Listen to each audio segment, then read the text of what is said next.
صلوا على سيدنا محمد. الزيت خلص وخلصنا نطلع نجيب شوية زيت نطبخ بيهم، بس إن شاء الله حتنقضي وحتبقى مية مية. صلاة النبي أحسن. أهو الرزق من عندك يا رب، وحنفضي الزيت بقى حبة صغيرين مش ياما. اللهم صل على رسول الله. باركولي النهارده حناكل لحمة، حتة لحمة زي العسل اهي، دي بقى لا ربع كيلو ولا نص كيلو ولا كيلو، أنا جايباها كده وحنقول لكم ازاي. رحت للجزار النهارده الصبح عشان نبص على اللحمة، كان وحشني حتى شكلها، قلت يمكن نشوف هنشبع ولا حاجة زي الناس ما بتقول. رحت اتسعرت أكتر، وكنت فترة بال وكنت مزنوقة في شوية فيسي، قعدت نزرط بقى ونفسي هناك قدامه. الراجل شم في سايق انعمي اندوي، قال لي ايه الريحه دي يا ام ابراهيم؟ قلت له ده ريحه لحمتك. الراجل اتغير كده ووشه زعق، قال لي ازاي تجي تشوهي لي صوره اللحمه بتاعتي؟ قلت له يا جدع انت فيه ايه؟ الريحه معبكه المحل وريحه شكلها وريحتها تسد النفس، انت لحمتك معفنه ولا ايه؟ قام زعق في وشي، ورحت مستعميه الظروف وقال على البلغه اللي كانت في رجلي ونزلت على دماغه طرشق طرشق. الراجل بقى الناس اتزحمت وقعدوا يحوشوا ويسلكوا، هم خدوا بعض كده وخدوا الراجل على جنب كده، وانا رحت اخده حته اللحمه دي سرقها في طيران، قلت نيجي نغذي بيها نفسي، وانا نسيب نفسي جعانه كده، مش معقول. لازم برضه الواحد يعمل حسابه انه يتغذى. وحته اللحمه دي على فكره هنملى بيها الحله، لو في 10 تنفار ياكلوا معايا هياكلوا شويه جراجيش، حاجه يعني ما فيش بعد كده. البركه دلوقتي هتشوفوها هتهب في الحله، واللقمة هتبقى زي العسل. انتوا عارفين ان انا لما نحط دماغي في حاجة بتطلع زي الزفت. والبصلتين دول عليا الطلاق من مراتي ما اشتريتهم، لطشاهم برضه من قلب السوق. والله الواحدة الشاطرة هي اللي تعرف تدبر نفسها. حقي ماني شاطرة قوي. اهو هنخرط البصلة كده حتت كبيرة، وتزود البصل لما بيزيد بيبقى زي العسل، والحاجة ببلاش ورخيصة، وما تستخسروش حاجة في نفسكم، وتضفوا وكلوا وتخرطوا. تدوسي على البصلة بالسطور تتقسم معاكي وتبقى زي العسل. اهو بصل مصنن من اللي هو اهو قشطة طلبية، وحتة ليا بقى انا مصيحاها، شايفين حتة الليا طرشة خالص، ليا طرش من اللي هي نحب انا نسيح الليا نعمل بيها اي حاجه كده هو بتبقى طعمها زي الجبنه.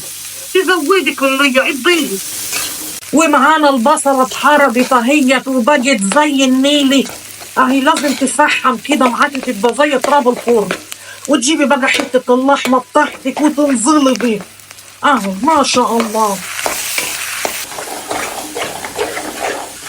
عشان الريحه برضه.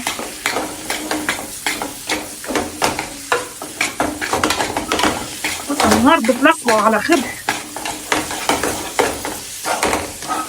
وتصب الميه كده بنفس الطريقه دي، تنزلي على طول كده وتقلبي، وتنضفي بقى مكان معاه، مكان ما استخدمش الطباخه كده عشان نشوفوا هنعمله ايه.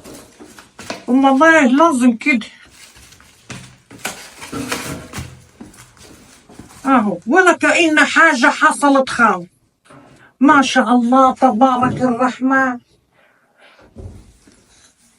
اهو وهنجيب طماطمتين نغسلهم غسله حلوه،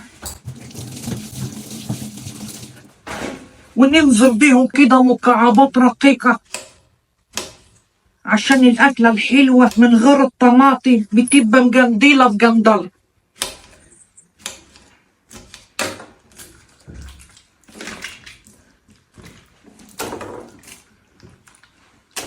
حاجه الله اكبر. تلمعي على طول، حد هيقول لك بتلمعي ليه؟ وشويه قرون العفيفي، شويه بهره بقى كده على الريح، رشه فلفل اسود، تحبش الحاجه هتطلع معاكي زي العسل. وشويه ورق اوري اهو، حد هيقول لك بتحط ايه؟ وحبه فيسه من البتاع الرفيع ده اللي زي شبه الخنافس دي، وتغطي. هنعمله بقى الأرز، أرز مبراهايس لا يعلى عليه تنايس. حاجة بقى كده فجري من الآخر. نجيبوا حتة اللية برضو، اللية دي مكملة معاني إلى ما لا نهاية.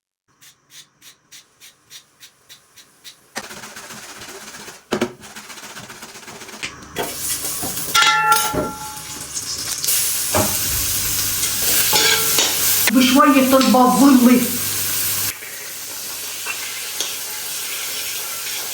وضخة زيت صغيرة خالص، ما تكتروش، الزيت غالي والحاجة والعة مات.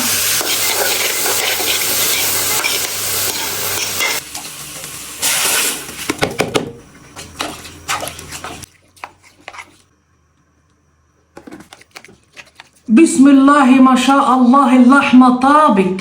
ده كباب حلة نسيت نقول لكم، بس حكاية ما حدش يعرف يعمله زي ابدا. لسه بقى هنعمل له الفحامة بالزيت عشان خاطر يبقى كباب يعني. قطع لسان اللي يقول عليه كباب حلي، حلي تهو بتاعي. ده كباب اصلي، كباب حكاية. شايفين البخار؟ يا سلام، الواحد يغمس على ريحة الدخان، حاجة بسم الله ما شاء الله. شايفين عظم؟ ما شاء الله ما شاء الله، تبارك الرحمن على الأكل الجميل. يا صلاة النبي أحسن. وصفة بقى مش أي مرة مصممة تقدر عليه ولا تعرف تعملها. دي وصفة المبراهايس، ما فيش بعد كده. اعملوها ومش هتبطلوا فيسي، هتفضلوا تجيصوا طول النهار وطول الليل. غرفنا طبق الرز اهو زي ما انتم شايفين، حاجة ما فيش بعد كده. هنحطوا عليها حتتين اللحمة بعد ما شربوا من الدخان. يا صلاة النبي يا صلاة النبي، كأنه 10 كيلو لحمة مش كيلو لحمة. ربنا بيضيف بالبركة في الحاجة، احنا اللي قلالات البركة اهو. والحشوة بقى تحطيها دايرة ما يدور كده، والجرجوشة وحتة الجغتة اهو، كل حاجة على عينك يا فاجر. اكل من الاخر ولا الكبسة السعودي حاجة ما فيش بعد كده. والاكل جاهز بقى، نقعد ناكل لما نشبع.